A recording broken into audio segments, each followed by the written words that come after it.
Hi, boys and girls.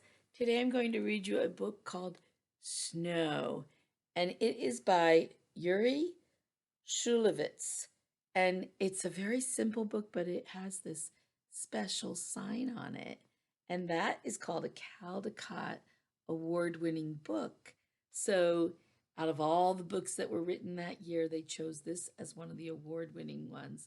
And I like this because it's very simple and it's all about something we all like to have is a snow day. I hope we get one this year. I don't know if we will or not, but it's fun to dream about. It's fun to pray for. And at the end of my stories today, I am going to be sharing something special, which is part of our science, is to look at some special snow crystals. So here we go. Snow.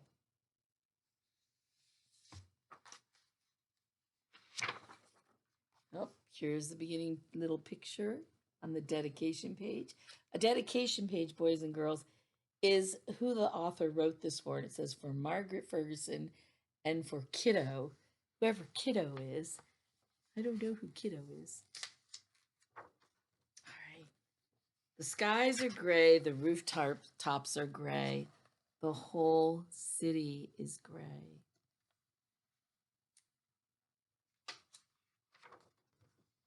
Then one snowflake. And it's going to be really hard to see that one snowflake, but if I pull it in close, you'll see the one white spot right there, right up there. It's snowing, said boy with dog. It's only a snowflake, said grandfather with a beard. Then two snowflakes. It's snowing, said boy with dog. Make sure you get to see those pages. It's nothing, said man with hat. Then three snowflakes. It's snowing, said boy with dog. Oh, it'll melt, said a woman with an umbrella. A few snowflakes float down and melt. But as soon as one snowflake melts, another takes its place. Do you think it's snowing now? I wonder. No snow, said radio. Oh, but what does a radio know? Oh, no snow, said television. But snowflakes don't listen to radio. Snowflakes don't watch television.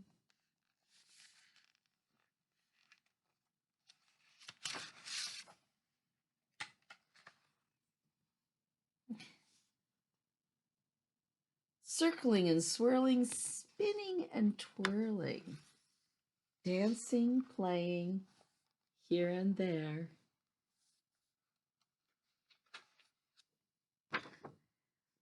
Floating, floating through the air, falling, falling everywhere.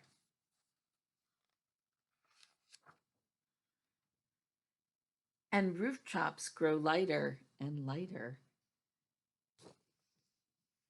It's snowing, said boy with dog.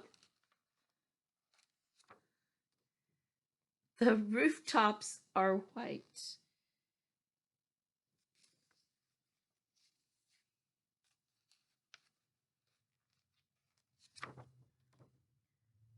The whole city is white.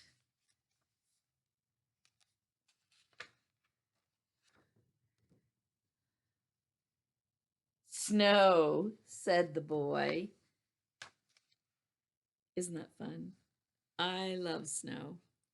I don't love it every day, but I love snow. And I have new boots to walk in it if we get some snow. But that's going to be up to God if we get snow. I have a second book today and it's called No Two Alike. And tomorrow I'm going to show you how to make a snowflake. No Two Alike. And this book is by Keith Baker. Oh, look at all these snowflakes. Is that beautiful? Oh, I would love to see a lot of snowflakes soon. Oh, and here's a winter day. Look what shows up on a winter day. A little red bird. Okay. And a tree and a few other things. No two snowflakes are alike.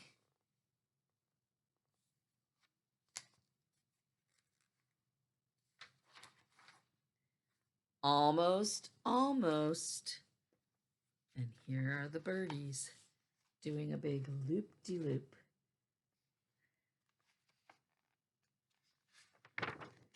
But not quite. See, there's two, but they're not quite exactly alike. It's kind of a miracle. No two nests so soft and round. And this reminds me of Henry's feather.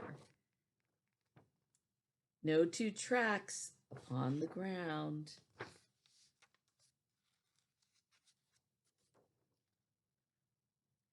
No two branches, no two leaves.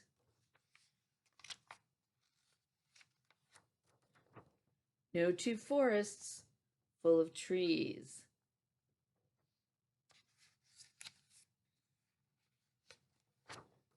No two fences long and low.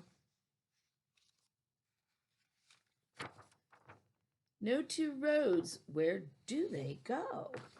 Gosh, it says Yonderville, Wonderville, Yonder Lake. Boy, that is a little bit obscure.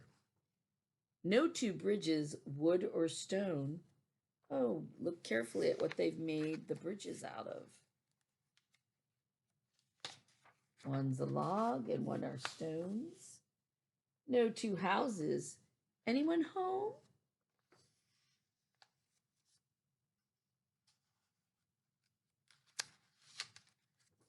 No two friends, large or small.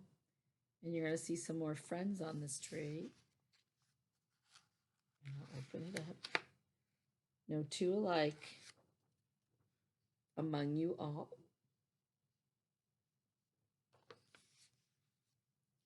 Here comes some animals out of hibernation, too. If you look closely, you'll see a hibernating animal. I guess it was a light hibernator. Are we the same? Just alike? Almost, almost.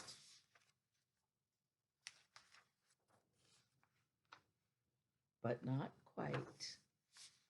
And look what it ends with. Beautiful red feathers, but are they exactly alike? No, they're not. One has a black tip and one is just red. How beautiful.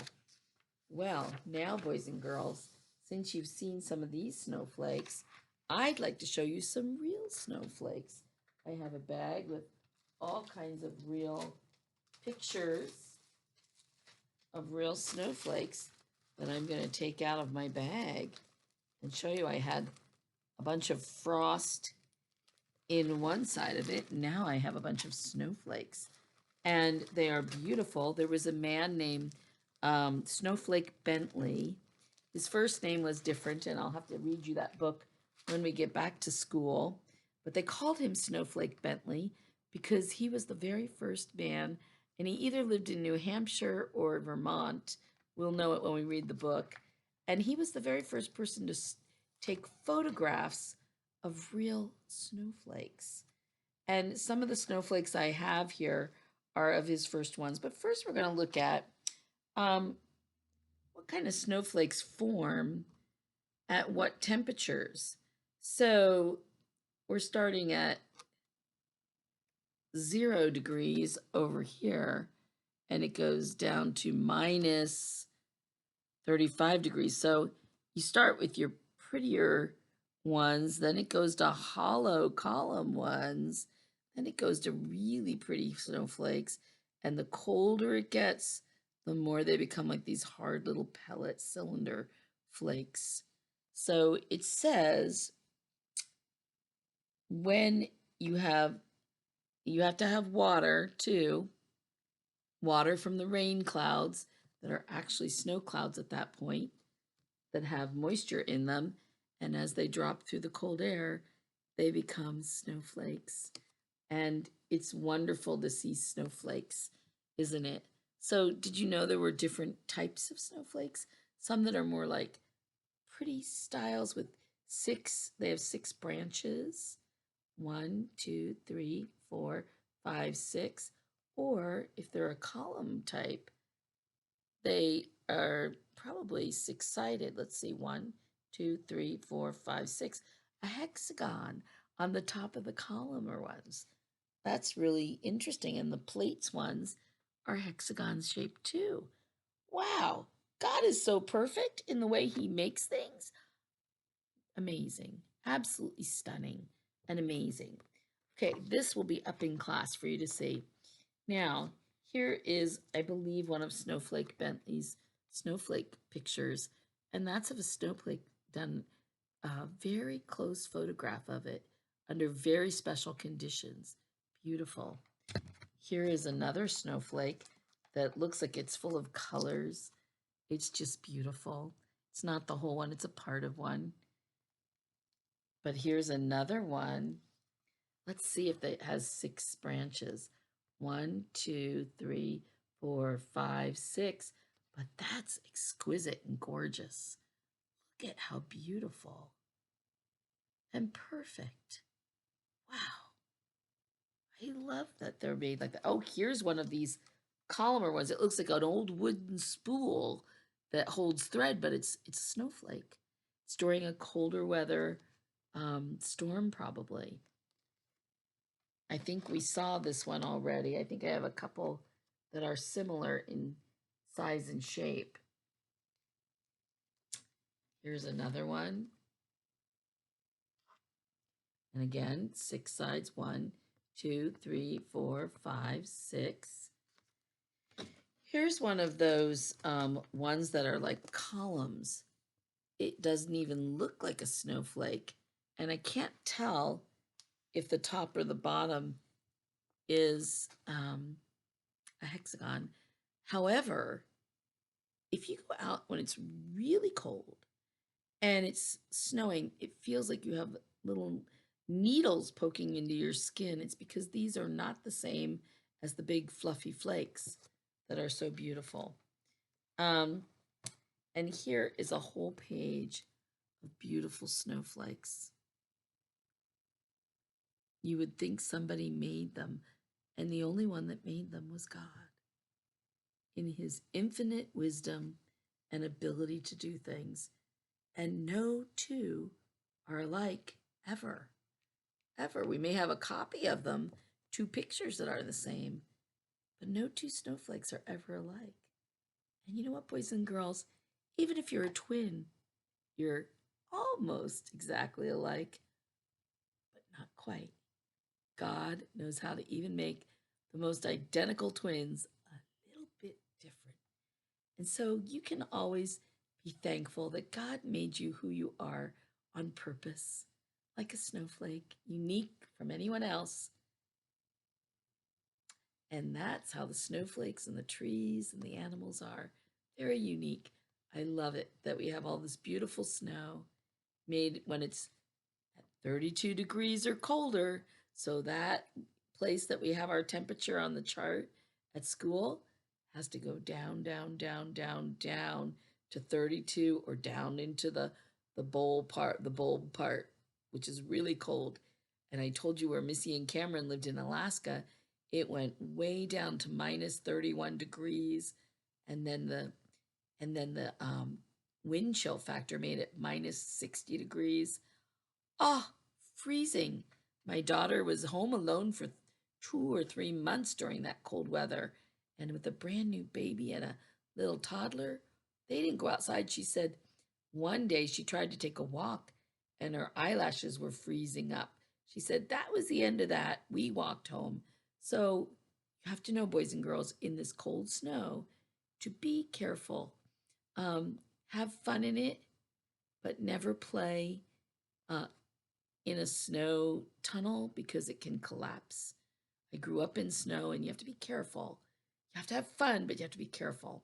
And ice is another thing. You have to make sure that it's thick enough to ice skate on.